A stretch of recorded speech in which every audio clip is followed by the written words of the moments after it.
नमस्कार। द नागरिक में आपका स्वागत है। आप कार्यक्रम देख रहे हैं 7 दिन 7 पत्रकार। इसमें हम किसी एक विशेष पत्रकार को लेकर के आते हैं और उनके साथ बात करते हैं देश या राज्य के किसी विशेष मुद्दे पर। आज हम बात कर रहे हैं मध्य प्रदेश की शिवराज सरकार पर। 2023 में यानी इसी साल चुनाव होने हैं और चुनाव की तैयारी दोनों तरफ से शुरू हो गई है। शिवराज सरकार या कहिए बीजेपी सरकार कहिए कि बीजेपी सरकार जो है पिछले 18 सालों से मध्य प्रदेश में है। उमा भारती पहली मुख्यमंत्री बनी थी उस समय 2000 मुझे लगता है 3 की बात है वो। फिर जो है गौड़ बने मुख्यमंत्री, फिर जो है शिवराज सिंह बने 2005 में मुख्यमंत्री, और उसके बाद तब से बीच में पिछले टर्म में मतलब जो 2018 की बात करें तो 2018 में कांग्रेस हालांकि जीत गई थी, लेकिन ज्योतिरादित्य सिंधिया ने पाला बदल लिया, उनके साथ के कुछ विधायकों ने, कमलनाथ सरकार गिर गई और फिर तब से शिवराज सिंह जो है मुख्यमंत्री है, वहाँ के बीजेपी की सरकार है। तो इस बार जो है फिर टेस्ट होना है कि बीजेपी की सरकार या शिवराज सरकार ने कितना काम किया, क्या किया, वहाँ की जनता किसको चाहती है, बोले वहाँ के नागरिक जो मध्य प्रदेश के नागरिक हैं इस बार किसको वोट देंगे, क्योंकि कांग्रेस भी इस बार जो है कमर कसकर तैयार है। कांग्रेस जो है इस बार राहुल की जो छवि है वो बड़ी बेहतर हो गई है, कांग्रेस के प्रति एक माहौल बना है और मोदी जी के प्रति एक जो है कहते हैं कि उनकी छवि मलिन हुई है, खास करके जो जो लगातार घटनाएं हो रही है उसमें मणिपुर का भी असर है, उनमें राहुल गांधी की पदयात्रा का असर है, वगैरह ढेर सारी चीजें हैं। तो इन सब बातों पर क्या होने वाला है उसको लेकर के वहाँ ढेर सारे कांग्रेस वाले आरोप लगाते हैं कि वो घोटालों की सरकार है, कई सारे घोटाले हुए, व्यापक घोटाले, तो अभी हाल में पटवारी घोटाले की चर्चा हो रही है। तो ये सब आरोप प्रत्यारोप तो चलते रहेंगे, तय करना है आपको जो आप नागरिक हैं, लेकिन वहाँ के एक वरिष्ठ पत्रकार हैं जिनके साथ हम बात कर रहे हैं ताकि आपको एक पत्रकार का नजरिया मिल सके, क्योंकि पत्रकार हम वैसे ही पत्रकारों को चुनते हैं जो निष्पक्ष राय दे सके, अपनी किसी तरफ नहीं हो, क्योंकि हमारा मकसद है कि हम नागरिकों के तरफ हो, सही बात करें और उसको आप जज करें कि हम जो कह रहे हैं वो सही है या नहीं है, और एकदम निष्पक्ष होकर के खड़े होकर के बात करें। निष्पक्ष का मतलब है नागरिकों का पक्ष लेकर, जन सुविधाओं का पक्ष लेकर के। सरकार जो बनाई जाती है, सरकार जो आप चुनते हैं वो अपनी सुविधाओं के लिए चुनते हैं कि आपके शिक्षा, स्वास्थ्य, इंफ्रास्ट्रक्चर, रोजगार, इन सब मुद्दों पे सरकार ने कितना काम किया। हम हालांकि देख रहे हैं कि पिछले 30-35 साल से सरकारें जो है हम भावनाओं पे चुनते हैं कि वो हिंदू राष्ट्र बनेगा या कौन क्या करेगा, मुसलमानों को भगा देंगे या क्या करेंगे। तो इन तमाम चीज़ों पे बन रही है, जातीय संघर्ष है, धार्मिक संघर्ष है, लेकिन उसमें मूल मुद्दे जो है, आप किसी जाति धर्म के हों, अगर सड़कें अच्छी होगी तो सबके लिए होगी, स्कूल अच्छे होंगे तो सबके लिए होंगे, स्वास्थ्य अच्छा होगा तो सबके लिए होगा। तो ये सारी चीज़ें मूल है जिस पे नागरिकों को काम करना है, और चूंकि संविधान ने ये अधिकार नागरिकों को दिया है कि आपको कैसा देश बनाना है वो आप तय करेंगे। तो पहले हम मिलवाते हैं आपको जो हमारे साथ पत्रकार हैं, वरिष्ठ पत्रकार हैं। भाई साहब आपका स्वागत है। और डॉक्टर प्रकाश हिंदुस्तानी जो हैं वो देश के चर्चित पत्रकार हैं। वो रहते तो इंदौर में हैं मध्य प्रदेश के, अभी रह रहे हैं इंदौर में, लेकिन इसके पहले उन्होंने नई दुनिया, धर्मयुग, नवभारत टाइम्स, दैनिक भास्कर और सहारा टीवी जैसे अखबारों और चैनलों के लिए काम किया है। उनके वरिष्ठ संपादकीय पदों पर रहे हैं और एक बड़ा लंबा गहरा अनुभव है 40-45 वर्षों का। तो हम उनसे बात करते हैं। भाई साहब शुरुआत करने से पहले हम एक दो वीडियो दिखा देते हैं जो हमने शिवराज सिंह चौहान जी के ट्विटर हैंडल से लिया है, तो शुरुआत वहीं से करते हैं, फिर हम आगे बात करते हैं।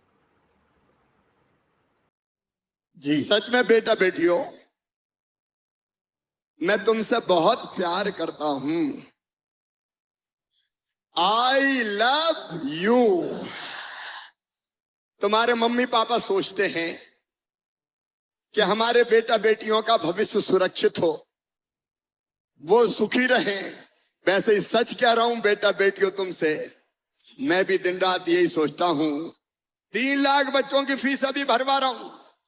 जब कांग्रेस की सरकार 18, 19, 20 में आ गई थी तो उन्हें लैपटॉप भी बंद कर दिए थे और उन्हें बच्चों की फीस भराना भी बंद कर दी थी। उन्हें बच्चों की जिंदगी बर्बाद करने का पाप किया। कभी हताश मत होना, कभी निराश मत होना, कभी उदास मत होना, कभी ये मत समझना कि मैं क्या करूं, और भी जरूरत होगी तो मामा तुम्हारे लिए नई योजना भी बना देगा। जितने टॉपर बच्चे हैं उन सबको भी स्कूटी दी जाएगी ताकि वो भी प्रोत्साहित हो सके। और अगले साल से ये लैपटॉप देने वाली योजना बोर्ड की परीक्षा में भी लागू होगी और सीबीएसई के भी परीक्षा में इसको लागू कर देंगे ताकि सभी बच्चों को इसका लाभ मिल सके।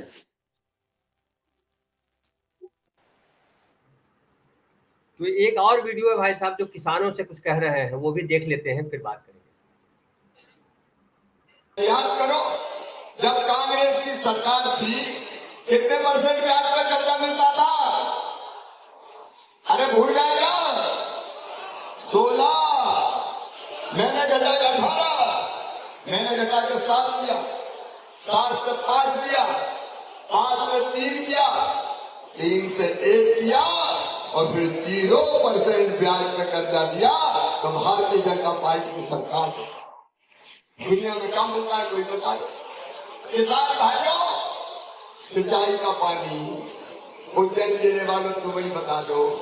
क्या नर्मदा जी का पानी कांग्रेस ला सकती थी मालवा में? ऐसे नहीं, जोर से बताओ, ला सकती थी क्या? ये तुम्हारा भाई है जो किसानों के दर्द को समझ सकता है। हमने कहा नर्मदा जी का पानी छिपरा में लाए, गंभीर में लाएंगे, पार्वती में लाएंगे, काली सिंध में लाएंगे और उज्जैन जिले के किसानों के खेतों में पहुंचा के हम सस्ता श्यामला भूमि को हरी भरी कर देंगे।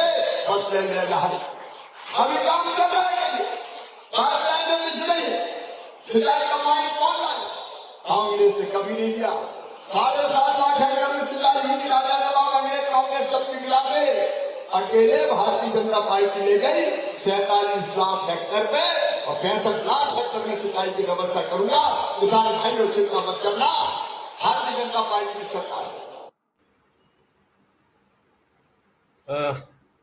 अब 2 वीडियो हमारे पास और हैं। एक जो है क्या कह रहे हैं कमलनाथ, और जो आज प्रियंका की जो वहाँ सभा होने वाली है उसको, लेकिन हम वो उसको बाद में दिखाते हैं। पहले शिवराज सिंह पे बात कर लेते हैं कि शिवराज सिंह जो कह रहे हैं भावी की योजनाओं की बात कर रहे हैं और बड़ा उत्साह से कह रहे हैं कि वो जो पिछले 18 सालों में बीजेपी ने जो काम किया, लग रहा है कि उसका जो है कहीं गड़बड़ नहीं कुछ हुआ है और बड़ा एकदम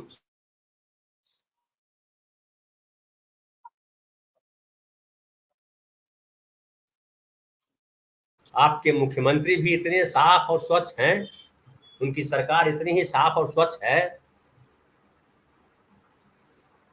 धनंजय जी, हमारे मुख्यमंत्री माननीय शिवराज सिंह चौहान घोषणाओं के मामले में नंबर 1। अगर कोई कंपटीशन हो कि कौन मुख्यमंत्री ने सबसे ज्यादा घोषणाएं की तो पता चलेगा मध्य प्रदेश के मुख्यमंत्री शिवराज सिंह चौहान ने जितनी घोषणाएं की है उतनी कोई भी मुख्यमंत्री घोषणाएं नहीं कर पाए। और उनकी घोषणाओं पर अमल कितना होता है ये तो मेरे ख्याल से वे भी नहीं जानते होंगे, क्योंकि बहुत कम घोषणाएं जिन पर अमल हुआ। एक उनका बड़ा सीधा सा फार्मूला है, अगर वे किसी कस्बे में गए और वहां मिडिल स्कूल है तो वे घोषणा कर देंगे कि अब इस कस्बे में हायर सेकेंडरी स्कूल खोला जाएगा। अगर वहां हायर सेकेंडरी स्कूल है तो घोषणा कर देते हैं कि मैं आया हूं भाइयों और यहाँ अब जल्दी ही कॉलेज खोल दिया जाएगा। लेकिन वो ये वादा नहीं करते कि कॉलेज कब खोलेंगे या स्कूल कब खोलेंगे। अब उन्होंने कहा कि मध्य प्रदेश में नागदा जंक्शन एक और जिला होगा, यानी 54वां जिला होगा मध्य प्रदेश में। तो वे भी लगातार मध्य प्रदेश में इसी तरह की घोषणाएं करते रहते हैं। जहां तक लाभार्थियों की बात है, मुख्यमंत्री शिवराज सिंह चौहान के रहते मध्य प्रदेश पे जो भारी कर्ज है, लगभग 3 लाख करोड़ रुपए का कर्ज मध्य प्रदेश पर है और ये दिन पर दिन बढ़ता जा रहा है। हो सकता है कि कल तक ही ये संख्या और ये आंकड़ा और भी बड़ा हो जाए।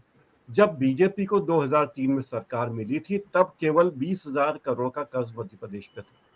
सरकार के पास कर्मचारियों को देने के लिए पैसा नहीं है, उधार मांग मांग के कर्मचारियों को तनख्वाह दे रही है, उधार मांग मांग कर उनका डीए बढ़ा रही है, उधार मांग कर तमाम योजनाएं हो रही है, क्योंकि शायद शिवराज सिंह चौहान को लगता होगा कि अभी तो कर दो, चुनाव होने वाला है।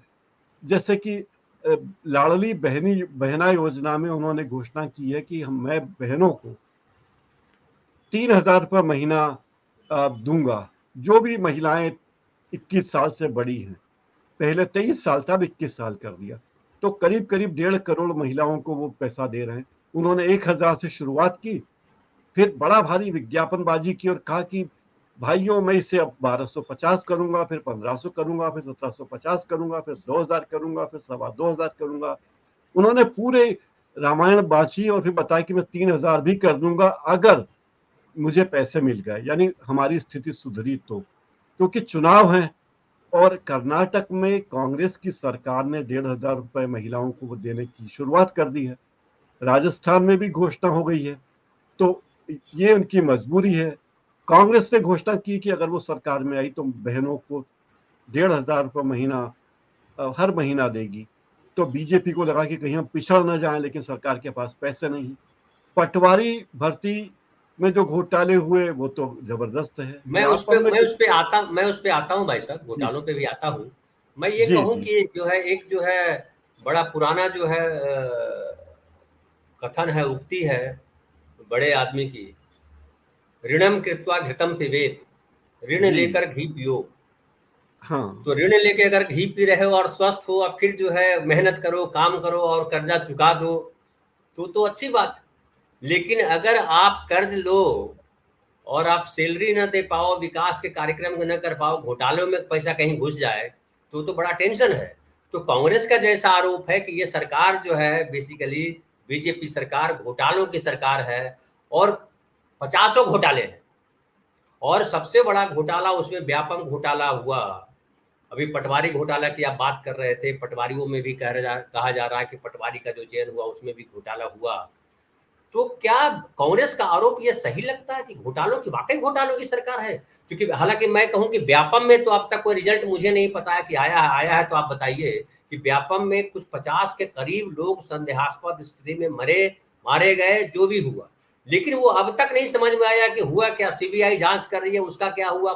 प्रधानमंत्री इतने साल से भ्रष्टाचार के खिलाफ आंदोलन चला रहे हैं, एकदम गारंटी देने की बात करते रहते हैं। मध्य प्रदेश में जाकर के उन्होंने गारंटी दी कि भ्रष्टाचारियों को जेल भेजने की गारंटी देंगे।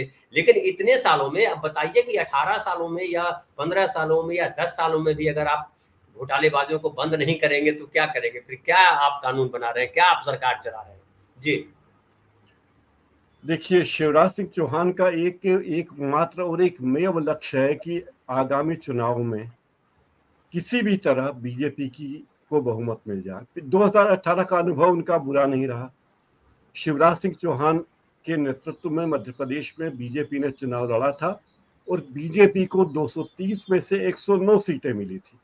कांग्रेस को मिली थी 114। हालांकि स्पष्ट बहुमत नहीं था कांग्रेस के पास, लेकिन दो विधायक दो दूसरे दलों के और निर्दलीय विधायकों के समर्थन से कांग्रेस ने सरकार बना ली थी, पर बीजेपी से बड़ी पार्टी थी और 6 विधायक ज्यादा थे। लेकिन फिर जो चमत्कार हुआ, जो कहते हैं कि ईमानदारी की बात करते हैं, तो फिर जो खरीदारी हुई, मोल भाव हुआ और नैतिकता की बात हुई, तो सरकार एकदम बदल गई। अब फिर शिवराज सिंह चौहान बने, क्योंकि बीजेपी के पास कोई दूसरा चेहरा इस तरह का नहीं है जो येड़ा बन के पेड़ा खा सके। बाकी सब बड़े स्मार्ट नेता हैं, ऐसा लगता है मुझे। मराठी में, आप जानते मराठी में जो कहावत है, तो शिवराज सिंह एक और बात है कि शिवराज सिंह चौहान को कहीं भी बुला लीजिए, उनका भाषण एक ही होता है। वो यही कहते हैं कि भाइयों बहनों, मेरे होते मेरी बहनों को कुछ नहीं होगा, मेरे भांजों भांजियों।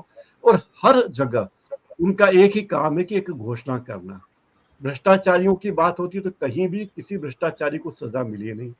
व्यापम घोटाले में जो लोग पीड़ित थे वे जेल में हैं, पीड़ित जेल में है और घोटाले करने वाले घूम रहे हैं। तो ये चमत्कार मध्य प्रदेश में ही हुआ। फिर हनी ट्रैप वाला मामला हुआ, उसमें भी कौन लोग अंदर हैं, ये भी एक गंभीर बात है। मध्य प्रदेश में डंपर घोटाले से लेकर रेत घोटाले तक इतने घोटाले हैं। और इसी बात को प्रियंका गांधी ने जबलपुर में 12 जून को कहा था कि मध्य प्रदेश में इतने घोटाले हैं, 220 महीने में 225 घोटाले हो गए हैं। तो मध्य प्रदेश की सरकार घोटाले वाली सरकार है। और जिस तरह कर्नाटक में भ्रष्टाचार को मुद्दा बनाकर भी कांग्रेस ने चुनाव लड़ा था, अगर मध्य प्रदेश में भी वही तरीका अपनाती है, जिसकी कोशिश शुरू कर दी है कांग्रेस ने। जी, अब लेकिन भाई देखना, साहब सवाल ये खड़ा होता है, मैं आता हूँ उस पे ही। सवाल ये खड़ा होता है कि जो नागरिकों ने महसूस किया, वो जो आप बता रहे हैं कि आप भी वहाँ के नागरिक हैं, वहाँ के वोटर हैं आप भी, तो वो तो उसने अपना परिणाम दिया था।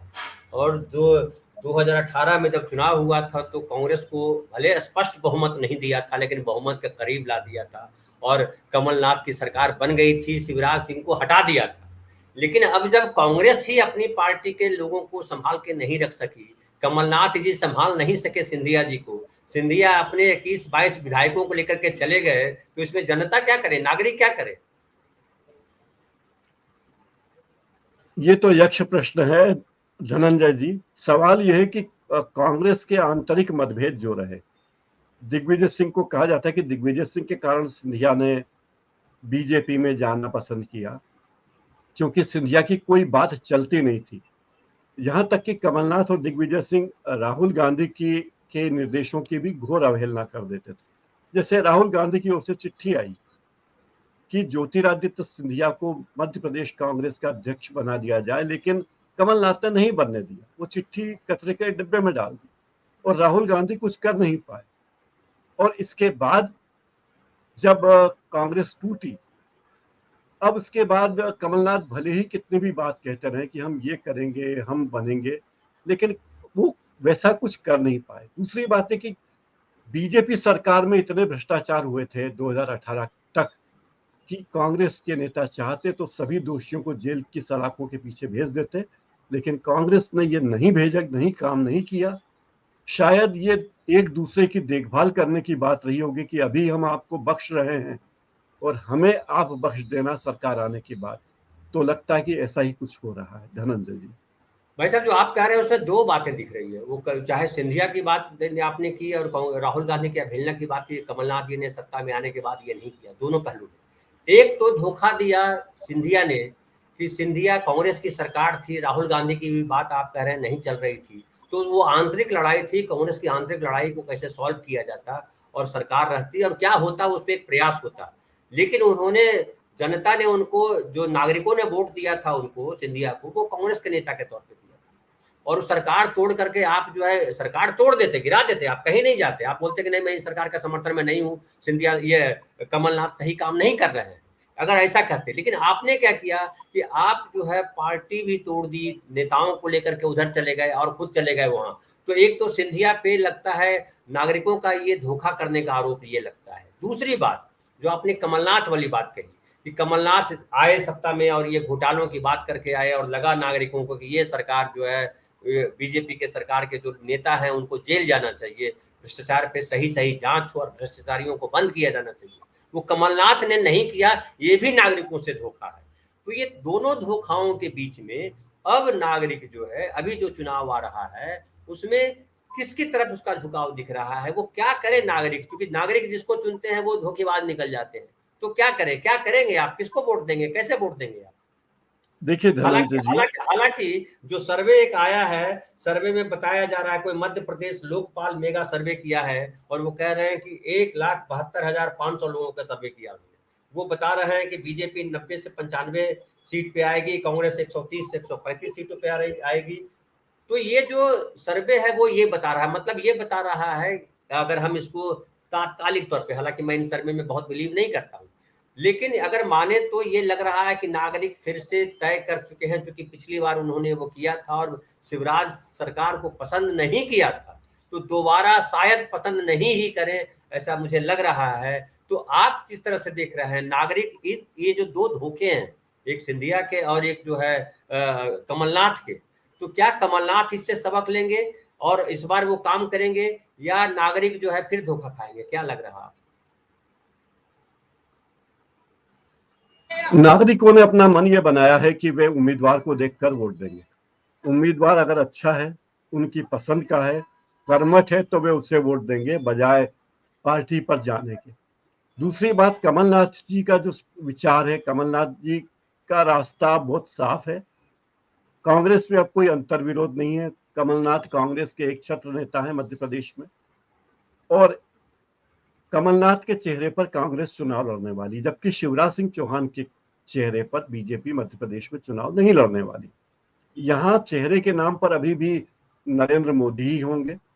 यानी बीजेपी चुनाव लड़ना चाहती है शिवराज सिंह की मदद से, लेकिन ये घोषणा नहीं करना चाहती कि अगर हम जीते, अगर हमें बहुमत मिला तो शिवराज सिंह चौहान ही मुख्यमंत्री होंगे। बीजेपी इसके लिए तैयार नहीं है, और ये कांग्रेस के लिए शायद फायदे की बात भी है कि कांग्रेस पहले से तैयारी कर रही। दूसरी बात यह है, मध्य प्रदेश में बीजेपी इतनी बड़ी पार्टी बन चुकी है, इतने खंडों में बट चुकी है कि अब उसके अपने बहुत सारे अंतर्विरोध हैं। धनंजय जी। जी, आप बिल्कुल सही कह रहे हैं, और इसीलिए शायद शिवराज सिंह पे अब मोदी जी को भरोसा नहीं है, इसीलिए उन्होंने जो है 4 जो है नेताओं को भेजा है, लगाया है उस पे, उसमें एक सिंधिया भी हैं, लेकिन नरेंद्र सिंह तोमर को स्पेशली जो है भेजा है चुनाव प्रबंधन समिति का संयोजक बना करके, कन्वीनर बना करके, और जो भूपेंद्र यादव हैं उनको भेजा है चुनाव प्रभारी बना करके। मतलब जो वहां पे मध्य प्रदेश की कमान है वो केंद्रीय सरकार के हाथ में है, शिवराज जी के हाथ में है नहीं।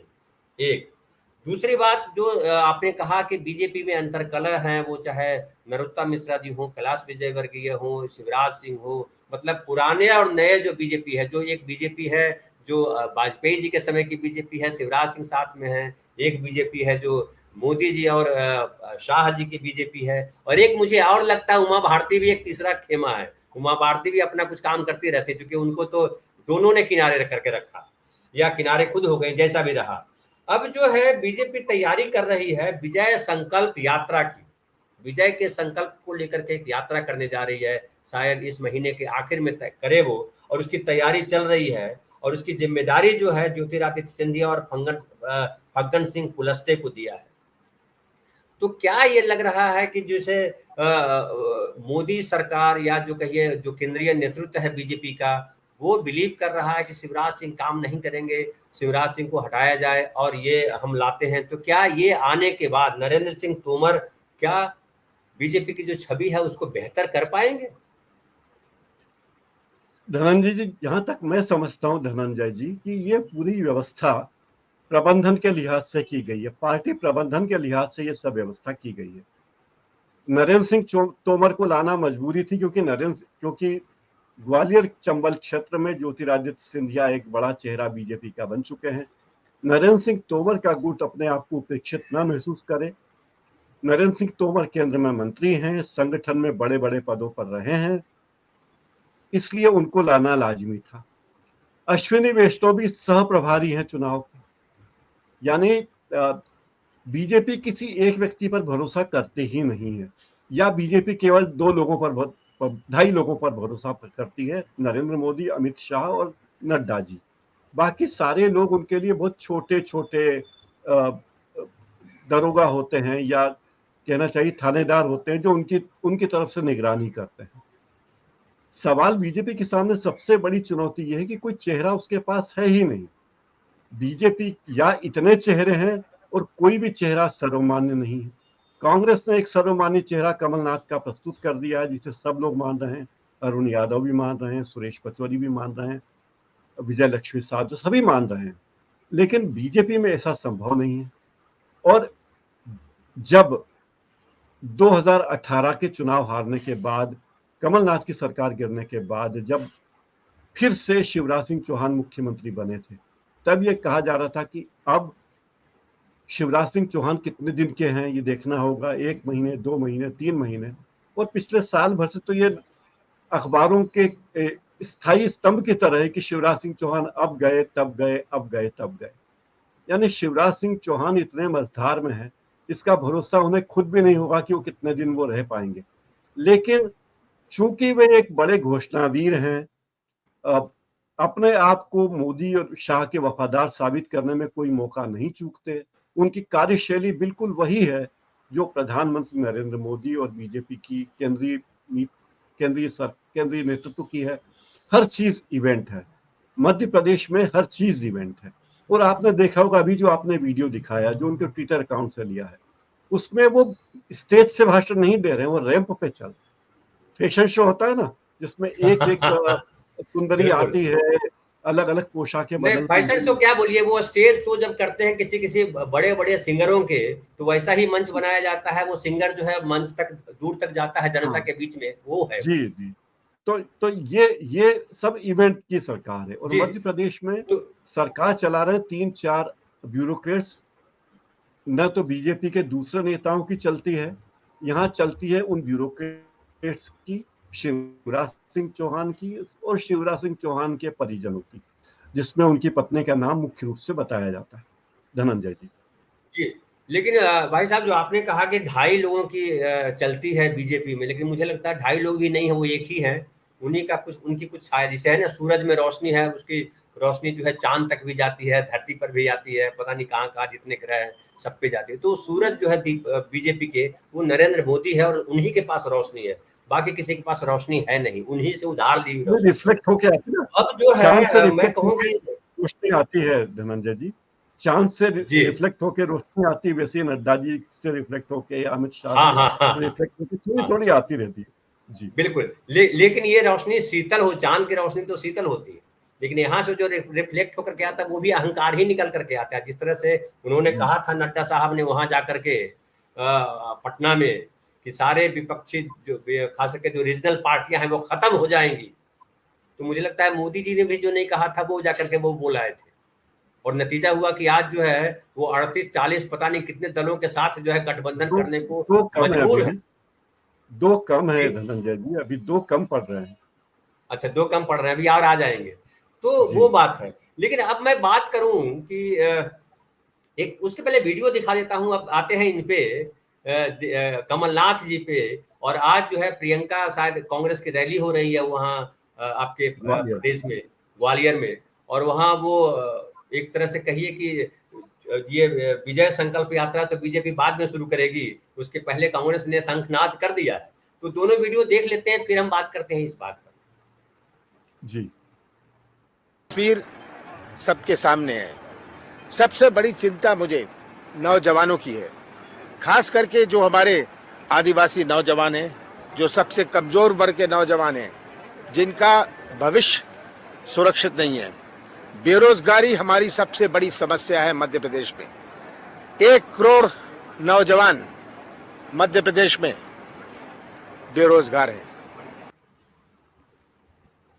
तो आपने देखा, ये कह रहे हैं कि बेरोजगारी सबसे बड़ी समस्या है और 1 करोड़ लोग जो है बेरोजगार हैं। आदिवासियों के लिए बड़ी चिंता है इनको। लेकिन जो आपने बात कही और जो कांग्रेस की सबसे बड़ी चिंता है, जिस जो प्रहार है शिवराज सिंह चौहान पर, कि भ्रष्टाचारी की सरकार है, भ्रष्टाचार है, भ्रष्टाचार पे बात ही नहीं कर रहे हैं। और आपने जो कहा पहले कि ये जो है जब इनको सत्ता आई इनकी, तो भ्रष्टाचारियों पे कहीं काम नहीं किया, ये चुप हो गए उस पे। तो ये जो चुप्पी है, ये तो नागरिक भी समझ रहे हैं, और ये चुप्पी जो है वो कांग्रेस भी समझ रही है। तो इस चुप्पी से इस पे जो नागरिक है वहां के, उनका क्या रिएक्शन होगा चुनाव के समय? मध्य प्रदेश में लोगों की आम धारणा है, मैं ये आम धारणा की बात कर रहा हूँ, कि कमलनाथ जी और कमलनाथ जी और दिग्विजय सिंह जी का लक्ष्य पूरा हुआ। उन्हें बेरोजगारों के रोजगार की चिंता थी, तो दोनों के बेटों के रोजगार की व्यवस्था अच्छी हो गई, क्योंकि उन्होंने मिलजुल कर ज्योतिरादित्य सिंधिया को कांग्रेस से जाने के लिए मजबूर कर दिया। अब उनके बेटों का भविष्य सुरक्षित है। और मुझे लगता है कि ये जो चुनाव है लोकसभा या विधानसभा का, इसके बाद इन दोनों नेताओं की भूमिका बहुत कमजोर होने वाली है, बहुत छोटी होने वाली है। और लोकसभा चुनाव तक अगर इनकी भूमिका रहेगी तो बड़ी बात है, क्योंकि दोनों नेता 75 पार हैं। दोनों को लोग देख चुके हैं कि ये किस तरह, और दोनों अपने बेटों को स्थापित करने के लिए बहुत बहुत संघर्ष कर रहे हैं, हर तरीके से कोशिश कर रहे हैं। जब कमलनाथ मंत्री बने थे तो उन्होंने अपने बेटे को बहुत अच्छा ओहदा दिया था, एक ऐसा पद दिया था जिसे उस विभाग को बड़ा कमाऊ विभाग कहा जाता है। तो अब उनको बेरोजगारों की चिंता मेरे ख्याल से खत्म हो गई है। लेकिन कमलनाथ जी की मुख्य चिंता फिलहाल ये है कि कैसे भी करके शिवराज सिंह चौहान की सरकार को हटाएं, क्योंकि वे बहुत दूध के जले हैं। और इसीलिए उन्होंने बहुत सुविचारित तरीके से अपना काम शुरू किया है। कहते हैं कि 6 महीने पहले ही कांग्रेस ने अपने उम्मीदवारों को टिकट दे दिए हैं, लेकिन उनकी घोषणा नहीं की। उम्मीदवारों को बुला के बता दिया कि हम आपको टिकट देने वाले हैं, आप जुट जाइए प्रचार में, मेहनत में, और चुनाव के पहले, ठीक 1 महीने पहले हम आपके नाम की घोषणा करेंगे ताकि आपको पर्याप्त समय मिले, आप उसके लिए पैसा इकट्ठा कर लीजिए, संसाधन इकट्ठे कर लीजिए, कार्यकर्ताओं को सक्रिय कर लीजिए। तो वो इस पे लगे हुए। तो यहाँ कांग्रेस को एक बढ़त मिलती दिखती। कांग्रेस पहले से प्रोएक्टिव है चुनाव के लिहाज से।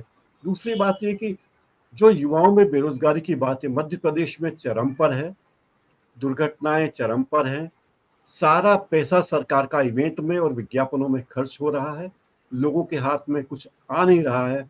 व्यापारी वर्ग, मैं इंदौर में हूँ जो मिनी मुंबई कहा जाता है, यहाँ का व्यापारी वर्ग सरकार के दबाव में परेशान है। आए दिन नेता मध्य प्रदेश में आते हैं और उद्योगों को, उद्योगपतियों को, व्यवसायियों को टारगेट दे दिए जाते हैं कि आपको इतनी बसें सभा स्थल पे पहुंचानी है। अगर छिंदवाड़ा में अमित शाह की सभा है तो झाबुआ से बसें जाएगी, उन बसों में लोग भर के आएंगे, उन लोगों को लाने की जिम्मेदारी, बसों में उनके खाने पीने की जिम्मेदारी और वापस घर तक पहुंचाने की जिम्मेदारी आपकी। तो व्यापारी वर्ग बुरी तरह परेशान है, मध्यम वर्गीय के पास आय के कोई स्रोत नहीं है, और लोग इस बात में खुश हैं कि चलो हमें महिलाओं को 1250 रुपए मिले हैं इस बार, आगे और भी बढ़ने की संभावना है, किसी को फ्री में लैपटॉप मिल रहा है। लेकिन मध्य प्रदेश में टैक्स की बहुत बुरी हालत है, बहुत ज्यादा टैक्स देने पड़ रहे हैं लोगों को, और सरकार इसकी तरफ से बिल्कुल बेपरवाह है। धनंजय जी। जी, तो ये बात जो आप कह रहे हैं उसमें ये आ रहा है कि शायद ये कांग्रेस के जो लोग हैं उनको ये लग रहा है कि पिछली सरकार या कमलनाथ जो है, चूंकि राहुल गांधी की भी अगर बात नहीं मानते रहे और सिंधिया चले गए, तो जाहिर है कमलनाथ को लेकर के, या आपने कहा दिग्विजय सिंह अपने बेटे को एस्टैब्लिश करना चाहते हैं और उसी एस्टैब्लिशमेंट के चक्कर में सिंधिया बाहर हो गए, तो अब राहुल गांधी लेकिन पहले वाली स्थिति में नहीं है। राहुल गांधी आज जो है कांग्रेस के एक मजबूत नेता है, और प्रियंका गांधी भी उसी ताकत से लगी हुई है। जैसे कि हिमाचल प्रदेश में पूरी कमान संभाली और हिमाचल प्रदेश में फाइनली जीत मिली कांग्रेस को, अच्छी जीत मिली, और नया व्यक्ति मुख्यमंत्री बना, वहां सुक्खू मुख्यमंत्री बने। जो पहले कहा जा रहा था कि वो माता जी जो है राजमाता है वो बनेगी, या वो तय करेंगी कि कौन मुख्यमंत्री होगा, शायद वीरभद्र सिंह की पत्नी है वो। अच्छा, अब तो क्या यहाँ पे फिर से जो है ये कांग्रेस जो है उन पे भरोसा नहीं कर रही है, कमलनाथ और दिग्विजय सिंह के भरोसे जो है चुनाव नहीं लड़ रही है कांग्रेस। जो है अभी आज ही जो रैली हो रही है इसमें ये प्रियंका गांधी को प्रोजेक्ट कर रही है, और कांग्रेस ये भी कर रही है कि जो है किस तरह से राहुल गांधी का वहां प्रभाव रहे, प्रियंका का प्रभाव रहे। पहले वो वीडियो देख लेते हैं, फिर आपसे सवाल करेंगे और आप जवाब दीजिएगा। जो बदलाव ला रही है, वो आंधी आ रही है, जो जन सैलाब ला रही है, वो प्रियंका गांधी आ रही हैं, जो मध्य प्रदेश को नई राह दिखला रही हैं। कांग्रेस राष्ट्रीय महासचिव प्रियंका गांधी जी और प्रदेश कांग्रेस अध्यक्ष कमलनाथ जी मध्य प्रदेश में जंगल राज को समाप्त करने आ रहे हैं। नए विजन और नए मिशन के साथ मध्य प्रदेश को तरक्की और खुशहाली की नई दिशा दिखलाने आ रहे हैं। दिनांक 21 जुलाई, स्थान मेला ग्राउंड ग्वालियर, समय सुबह 11 बजे। बदलाव होगा हाथों हाथ, जब जन जन होगा साथ। तो बदलाव होगा जब जन जन होगा साथ। जनता तो साथ होती है भाई आपके, लेकिन आप क्या करते हो ये इंपॉर्टेंट होता है। नेता तो साथ, नेता क्या करते हैं, नागरिक तो साथ देते हैं, आपको पिछली बार दिया था। तो मुझे लग रहा है कांग्रेस को ये एहसास है कि अगर कमान कमलनाथ जी के हाथ में या दिग्विजय सिंह के हाथ में दे दिया जाए तो शायद, शक है उनको भी, केंद्रीय नेतृत्व को, जैसे बीजेपी के लोगों को शक है वैसे यहाँ है। हालांकि बीजेपी के कई लोग टूट करके आए हैं कांग्रेस में, लेकिन प्रियंका को जिस तरह से वहां प्रोजेक्ट किया जा रहा है, और मुझे लगता है कि ये प्रोजेक्शन इसलिए भी है कि ये केंद्रीय नेतृत्व अपने हाथ में चीजों को रखना चाहती है। साथ ही साथ अगर किसी को लगे कि यार कमलनाथ जो है वो गड़बड़ था, तो कमलनाथ की जगह प्रियंका आएंगे तो प्रियंका कुछ कर पाएंगी वाली स्थिति होगी। आपको क्या लगता है, क्यों इनको प्रोजेक्ट किया जा रहा है उस तरीके से? क्या हम जो कह रहे हैं कि कमान केंद्रीय नेतृत्व ने ले ली है, ये सही है? धनंजय जी, मुझे इस बारे में कोई भरोसा नहीं है मुझे, क्योंकि कमलनाथ जी जो कहते हैं कमलनाथ जी पहली बात है कि बहुत वरिष्ठ मंत्री हैं, कांग्रेस के नेता हैं, केंद्र में मंत्री रहे हैं। वे तब केंद्र में मंत्री थे जब नरेंद्र मोदी मुख्यमंत्री भी नहीं बने थे। तो नरेंद्र मोदी उन्हें केंद्रीय मंत्री के रूप में भी जानते हैं, इज्जत देते हैं। अर्जुन सिंह जैसे व्यक्ति को मुख्यमंत्री बनवाने वाले कमलनाथ हैं। कमलनाथ के कहे के अनुसार ही राहुल गांधी और प्रियंका गांधी के कार्यक्रम बनते हैं। अभी जब जबलपुर में शंखनाद 12 जून को शंखनाद किया गया था, बाकायदा शंख बजाए गए थे, हनुमान जी के पुतले बनाए गए थे, हनुमान जी का रूप धर के बहुरूपीय घूम रहे थे। तो कमलनाथ का जो तरीका है, कमलनाथ के ही इशारे पे, कमलनाथ की ही प्लानिंग के अनुसार प्रियंका गांधी काम कर रही हैं। जब कमलनाथ ने चाहा कि राहुल गांधी भारत जोड़ो यात्रा में टंटिया मामा की जन्मस्थली पे तब वे गए। कमलनाथ ने चाहा कि ओंकारेश्वर में, ममलेश्वर में नर्मदा पूजन में भाग लें राहुल गांधी, तो राहुल गांधी और प्रियंका दोनों ने भाग लिया। तो कोई भी कार्यक्रम मध्य प्रदेश में बनता है राहुल गांधी का या प्रियंका का, तो कमलनाथ जी की योजना के अनुसार ही बनता है। और कमलनाथ ने अब बीजेपी का सॉफ्ट हिंदुत्व वाला रुख अपना लिया है। उसी के मुताबिक आप देखिए कि राहुल गांधी भारत जोड़ो यात्रा में कितने मंदिरों में गए। उज्जैन में महाकाल मंदिर में उन्होंने दंडवत किया, ओंकारेश्वर में दंडवत किया, तो कई मंदिरों में गए। उन्हीं के बताए अनुसार प्रियंका गांधी भी जा रही हैं। और मेरे ख्याल से राहुल गांधी और प्रियंका के लिए कमलनाथ बहुत बड़ी हस्ती हैं, लेकिन सोनिया गांधी के लिए शायद वो नहीं है। तो ये दोनों नेता कांग्रेस के दिग्गज नेता हैं और इन्हें भी अपनी क्षमता का पता है, लोगों को भी इनकी क्षमता का पता है। उत्तर प्रदेश में प्रियंका गांधी को पूरी आज़ादी दी गई थी। उन्होंने घोषणा कर दी कि 40% टिकट महिलाओं को देंगे और पूरे उत्तर प्रदेश में 2 विधायक कांग्रेस के आए हैं। और वोट का प्रतिशत आप देख लीजिए। ये बात तय है कि अगर कांग्रेस में केवल प्रियंका और राहुल के बूते पर चुनाव नहीं लड़े जा रहे, कर्नाटक में भी आप देख लीजिए DK शिव कुमार ने कितने महीने तक मेहनत की थी। राजस्थान में देखिए 5 साल तक सचिन पायलट अपने घर पे नहीं सोए, 5 साल तक वे हर रोज राजस्थान के गांव-गांव में घूमे। उनकी नाराजगी अपनी जगह सही है कि सरकार बनाने में उनकी बहुत अहम भूमिका रही। तो ये सारी बातें कहने को है, लेकिन प्रियंका गांधी का अच्छा चेहरा है कांग्रेस का। उनको देखने के लिए लोग बड़ी संख्या में टूट पड़ते हैं। उनका अंदाज कुछ कुछ इंदिरा गांधी की तरह है। उनको देखने बहुत लोग आते हैं। और एक कांग्रेस के बहुत मेरे परिचित हैं, पदाधिकारी रहे, उन्होंने कहा कि प्रियंका गांधी काफी पहले राजनीति में आना चाहती थी, लेकिन पारिवारिक कारणों से, क्योंकि बच्चे उनके छोटे थे, तो वे पूर्णतः राजनीति में नहीं आई। अब उनके बच्चे पढ़ाई के मामले में अपनी दिशा तय कर चुके हैं, इसलिए अब वे राजनीति में सक्रिय हैं। तो प्रियंका गांधी आएंगी और अगर मध्य प्रदेश में कांग्रेस की सरकार बनती है तो निश्चित ही इसके क्रेडिट तो प्रियंका गांधी को मिलेगी और सोनिया गांधी को मिलेगी। मुझे लगता है राहुल गांधी चुनावी राजनीति से काफी हद तक विमुख हो चुके हैं और एक तरह से संतत्व को प्राप्त कर चुके हैं। धनंजय जी। तो वैसे आज सुप्रीम कोर्ट का जजमेंट आने वाला है आज, वो तो अलग हम सबकी निगाह वहाँ पे है। और आप जो कह रहे हैं कि वो राहुल गांधी अलग राह ले चुके हैं, वो भी अपनी जगह एक सही है। लेकिन मैं कहूँ कि एक हमारे दर्शक जो है वो पूछ रहा है, अमनदीप नाम है, वो पूछ रहे हैं कि सर इंडिया में डेमोक्रेसी रहेगी या नहीं, क्या लगता है आपको? भाई जब तक भारत में नागरिक हैं तब तक डेमोक्रेसी, और डेमोक्रेसी से भी ज़्यादा मैं बोलूँगा गणराज्य रहेगा, है ना। तो ये रहेगा, ये हटने वाला नहीं है। जब तक आप ये सवाल कर रहे हैं तब तक नहीं खत्म होने वाला।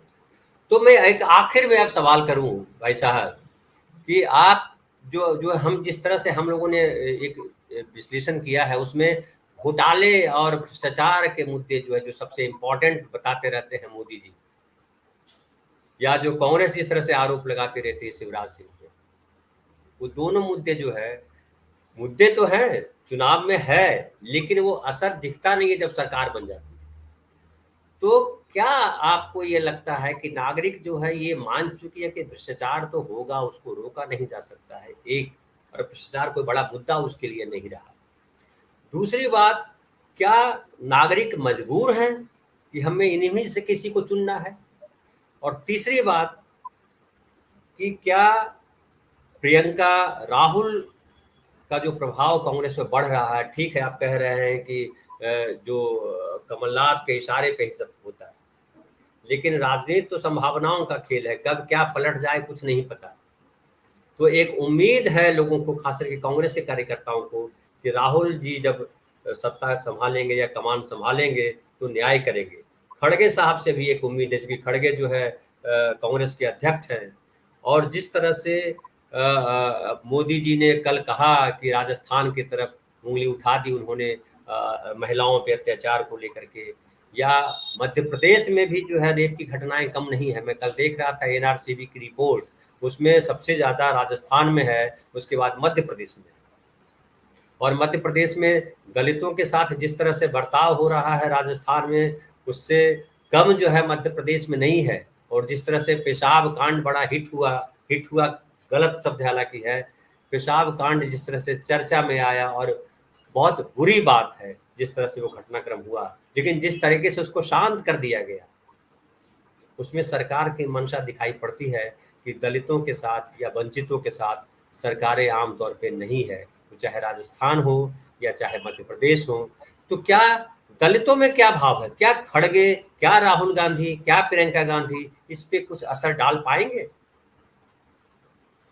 मध्य प्रदेश में आमतौर पर दलित वर्ग या पिछड़ा वर्ग के लोग, आदिवासी वर्ग अब तक कांग्रेस के साथ रहा है और कांग्रेस का साथ देता आया है। पिछले चुनाव में भी कांग्रेस की सरकार बनी तो उसमें आदिवासियों का वोट बहुत अहम था। राहुल गांधी इस बात को समझते थे, जो उनकी भारत जोड़ो यात्रा निकली वो प्रमुखतः आदिवासी जिलों से ही होकर गुजरी, और उसी से बीजेपी बौखलाई हुई है। और बीजेपी ने अपनी तैयारी, अपनी फायर फाइटिंग शुरू कर दी है। आप देखिए, राहुल गांधी की भारत जोड़ो यात्रा के मध्य प्रदेश से गुजरने के बाद मध्य प्रदेश में अनेक योजनाएं दलितों के नाम पर लाई गई, आदिवासियों के नाम पर लाई गई। ये तो वे घोषणाएं जो सरकारी स्तर पर है। इसके पीछे जो आरएसएस का संगठन चल रहा है, आरएसएस के लोग जिस तरह आदिवासी इलाकों में काम कर रहे हैं, अप्रत्यक्ष रूप से वे भी बीजेपी के लिए ही काम कर रहे हैं। तो बीजेपी अपनी फायर फाइटिंग में लगी हुई है। बीजेपी को ये लगता है कि अगर दलित वोट उसके हाथ से छिने तो सरकार उसके हाथ से चली जाएगी। धनंजय जी, एक दर्शक हमारे लिख रहे हैं कि फायर फाइटिंग नहीं, फायर स्प्रेडिंग कहिए सर। ठीक है, आप नागरिक हैं, आप जो कहें, हमें थोड़ा सा लिहाज रखना पड़ता है, मर्यादा रखनी पड़ती है, और हम वही, चूंकि हम जो कह रहे हैं, हम बीच में ब्रिज हैं, नागरिक और नेता सरकार के बीच के ब्रिज हैं, हम कोई फैसला देने वाले नहीं हैं। तो प्रकाश भाई, हमारा समय से ज़्यादा हो गया जो हम तय करते हैं। आप आए, बहुत बहुत आपका धन्यवाद। और साथियों, दोस्तों, हम जो ये कार्यक्रम कर रहे हैं, एक तस्वीर रखने की कोशिश कर रहे हैं। हो सकता है कि हम 360 डिग्री पे सच नहीं बोल रहे हैं, क्योंकि कोई नहीं बोल सकता, हम पूरी तस्वीर नहीं रख सकते, लेकिन जितना हमको दिखाई पड़ता है उसमें हम कोशिश करते हैं कि वो तस्वीर जो है निष्पक्ष रहे, किसी के साथ भेदभाव न हो, और नागरिक, क्योंकि संविधान ने नागरिकों को ये अधिकार दिया है अपनी सरकार चुनने का, उसको तय करने का अधिकार है, उसका देश है, नागरिकों का देश है, तो नागरिक तय करे।